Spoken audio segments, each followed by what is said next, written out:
Astrology Today with Jeff Harman. It's April 8th, 2024. And of course, everyone knows it's the total eclipse today. The total eclipse is happening. Jeff's going to go into this. I know a lot of people some people are afraid of it. Some people are excited by it. Very interesting eclipse, especially with this Mercury retrograde that we've got going on. Just want to say thank you all for joining us on Mondays now. Hope you're doing well. Take it away, Jeff. All right. Thank you for that. Yeah, everyone's abuzz about the eclipse. And of course, it is today, and it's all over the internet in case anybody doesn't know, but I'll rehash it here. It's going to happen Central Daylight Time at about 1:21 p.m.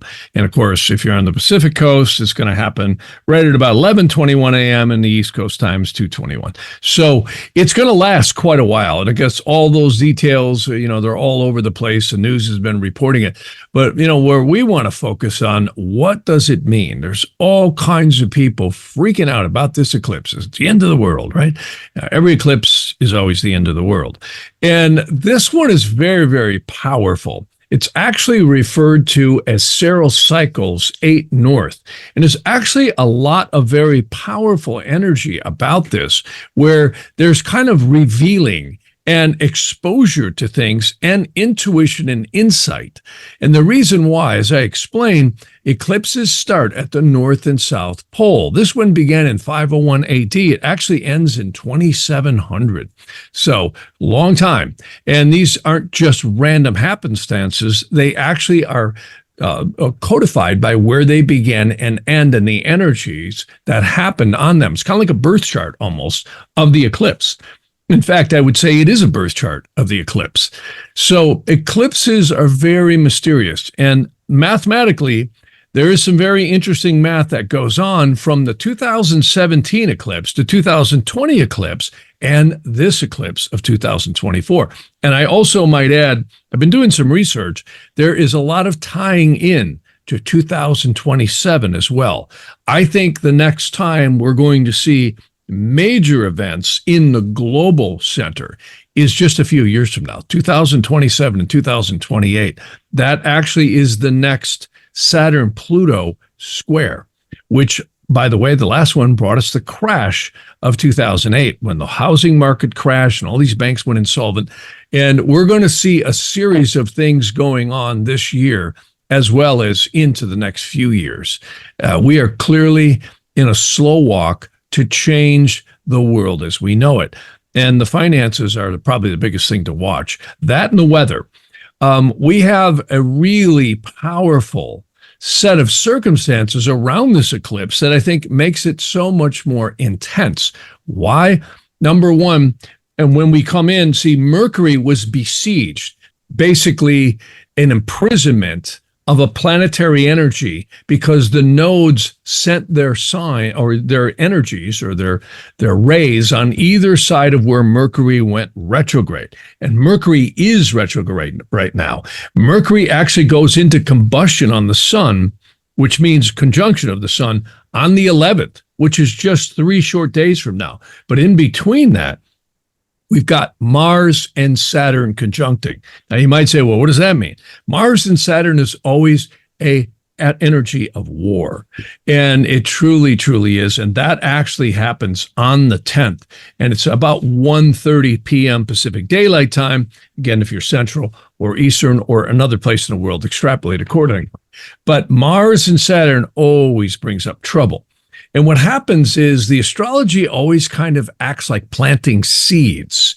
And then these seeds grow and come to fruition and get excited by transits and progressions later on. Eclipse points can actually last up to a year or two.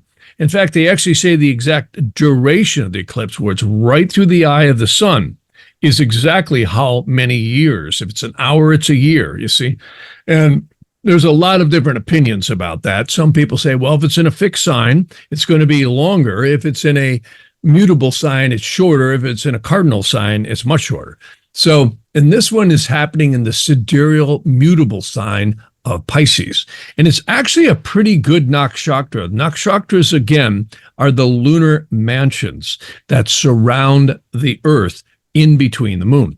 And this one is actually called Revati, and it brings along a lot of insights inspirations and revelations. So we're going to see more and more truth coming out in various ways. And of course, the internet is full of different opinions, but this is very powerful. So again, if I were to list these, you have first Mercury going retrograde, you have the eclipse, you have Mars and Saturn conjoining on the 10th, and you have Mercury going into the combustion of the sun on the 11th. And last but not least, you have Mercury hitting the eclipse point itself by retrogradation on April 15th. So very, very powerful stuff. We're also going to have Jupiter and Uranus conjoin on the 20th of April. So we've got just a plethora of things coming at us. So this is very, very powerful. And we're going to be talking a lot more about this over the next couple of podcasts. The biggest danger here is, like I said, in May. See, the triggers are when you get a malefic or a benefic transiting the eclipse point. See, the eclipse point stays hot in the sky. It's almost like an imprint into the celestial matrix, if you will. So what's interesting is Mars will actually cross the eclipse point this May, right around the 25th. So anywhere in the middle to the latter part of May, expect some events that are related to this eclipse. A lot of things are going to be coming out. And again, you know, the whole political mayhem of the election year is going to be a circus for us to watch. No question about that. And I actually think a lot of things that are brewing right now, and like a spring wound up, ready to release, is probably going to start happening in the point where Mars crosses that eclipse point.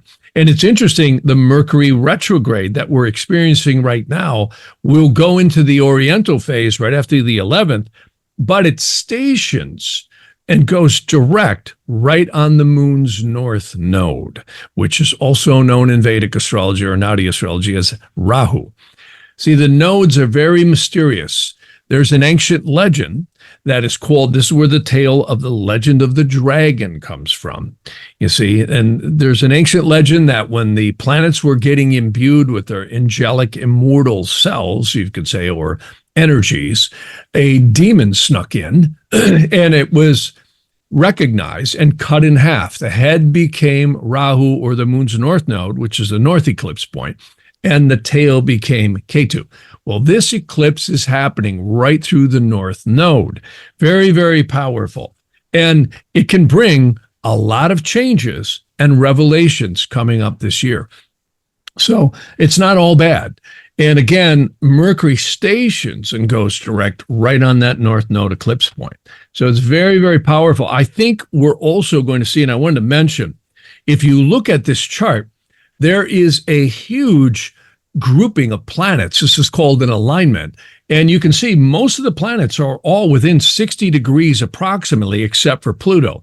And what happens here, this puts a really heavy magnetic pull and gravitational pull on the Earth and the sun as well. So this is why we're going to see probably much more erratic weather patterns. And we've been noticing earthquakes in Taiwan, earthquakes in Japan, around the Pacific Rim, and we could even see some here in the United States. We just had a very rare earthquake in New York, and that was very powerful.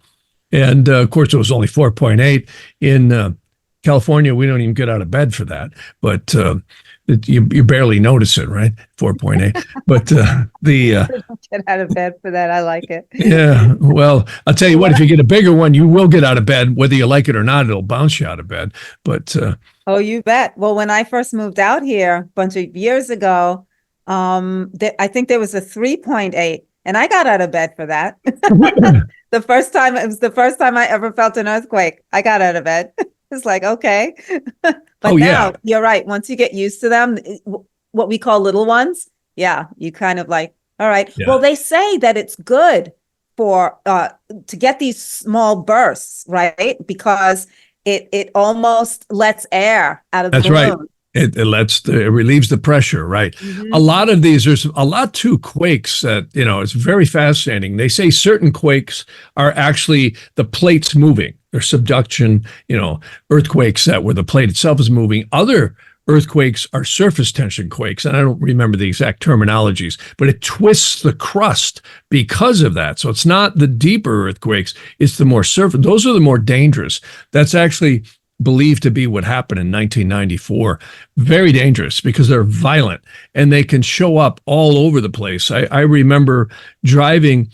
I would see one place where an entire building was just collapsed, and the next place, nothing, not a single thing on it. Other places, the chimneys were down, bridges were down, streets were off by 3-4 feet, and then you drive up the road, nothing. So those are very dangerous. And any way you slice this, no matter what type of earthquake we're going to get, we should see more seismic activity. This whole alignment doesn't really start dissipating fully until we start getting into the summer. So this is a very dangerous time, and it's also going to make more erratic weather. You see, this eclipse is happening in the sidereal Pisces. Now, if you're tropical astrologers, it's happening in Aries. So the sidereal really seems to play in this, and I also have to say so does the tropical. But and it's very confusing to go between the two systems. But I would say this, definitely a very activating time. And I don't think we've ever seen a time where this country is more polarized in the current state that we're at. I mean, we've certainly seen polarizations. I mean, look at the Civil War, look at, times like the Depression and major wars. But this time is different.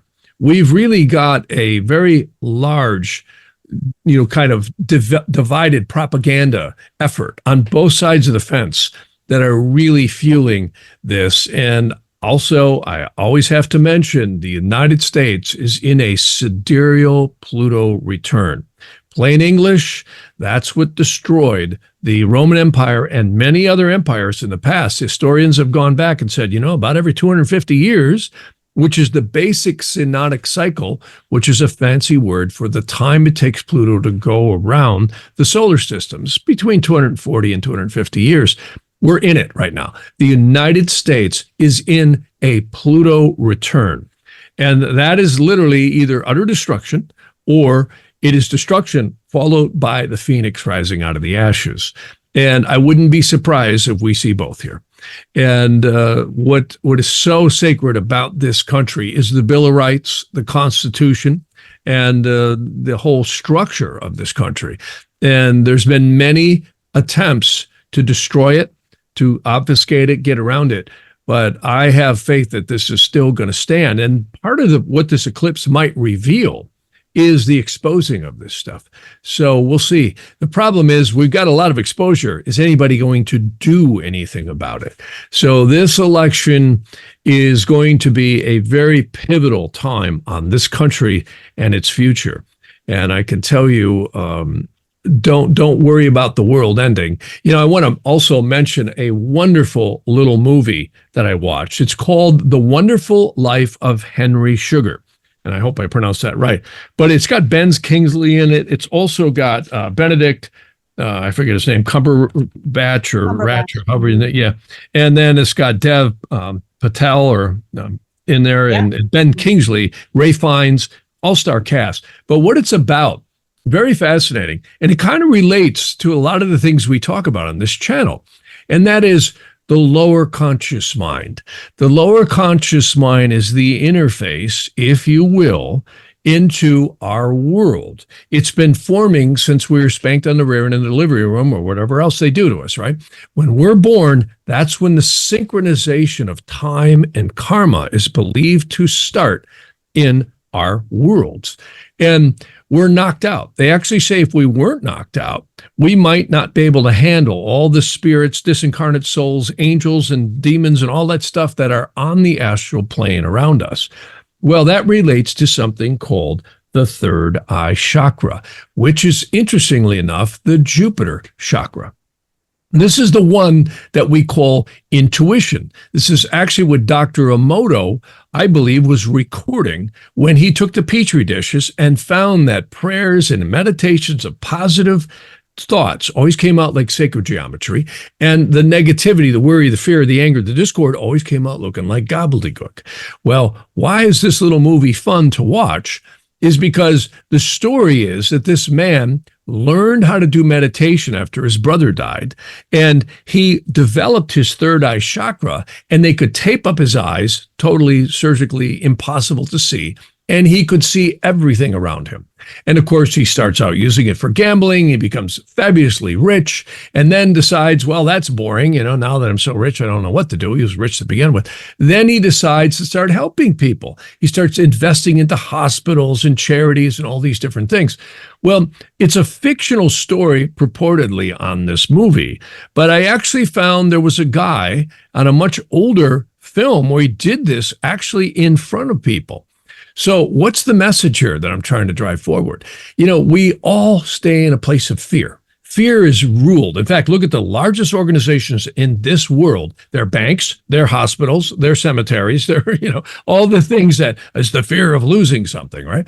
And there's nothing wrong with being prudent and all that.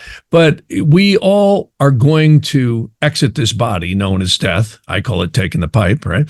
But the bottom line is we're all going to do that. So if we live in a state of appreciation and gratitude rather than fear and awareness, there is much truth to this. And I can tell you, I've done astro travel. Anybody can. Don't think it's unique. And the blockage is largely due to our beliefs. The blockage is largely due to the programming we've all had. We are very much, our lower conscious mind anyhow, like a computer hard drive. It's full of data that we have picked up from every situation, person, and experience that we've had throughout our lives. But if we become aware, taking a candle, you'll notice at the base of a flame, it's very blue where it consumes the wick of matter. And as it goes up, it gets brighter and brighter and brighter. And that's interesting in a dark room to pay attention to this. So the ancients were very smart in that they would teach people. The Tibetan lamas were taught about thought form elementals. Those are the ones that were murdered by China. Hundreds of thousands were murdered when they took over Tibet. And the knowledge there was profound. And it was all about opening up the third eye chakra and seeing on a plane that we don't see with these things called the eyes. And very interesting. Again, I always mention books like the Magus of Strovolos and many others that talk about becoming self-aware. In fact, the book I mentioned much, which is called the Sha'ar HaGilgam or Sha'ar HaGilgam, which is the gates of reincarnation. The man who was responsible for that information was known as the Ari. He was a rabbi who was born completely 100% blind. And what's fascinating about this is he could literally see in your soul. He could not see physically, but he would see a person and know exactly what all their karmic lineages were. So there's definitely a lot of merit to having our eyesight, and it gets a little dimmer every year we get older, right? But on the other hand, we got to work at developing our spiritual sight. And this puts a perspective on, again, God created time so everything wouldn't happen at once. And there may be more truth to that than we know. So these eclipses are clearly marker points. And every Mercury retrograde, which happens 3 times a year, are definitely points where we take a pause and we notice things get revealed, things get exposed. But it's all the experience or the movie of life. And it really is that. It's truly a movie. It seems like it. It seems like it is a movie, and sometimes it isn't. But yeah. Well, thank you, Jeff. Thank you so very much for this. Enjoy the eclipse, everyone. It's going to be powerful. Take good care of yourselves, and we'll see you next Monday on Astrological.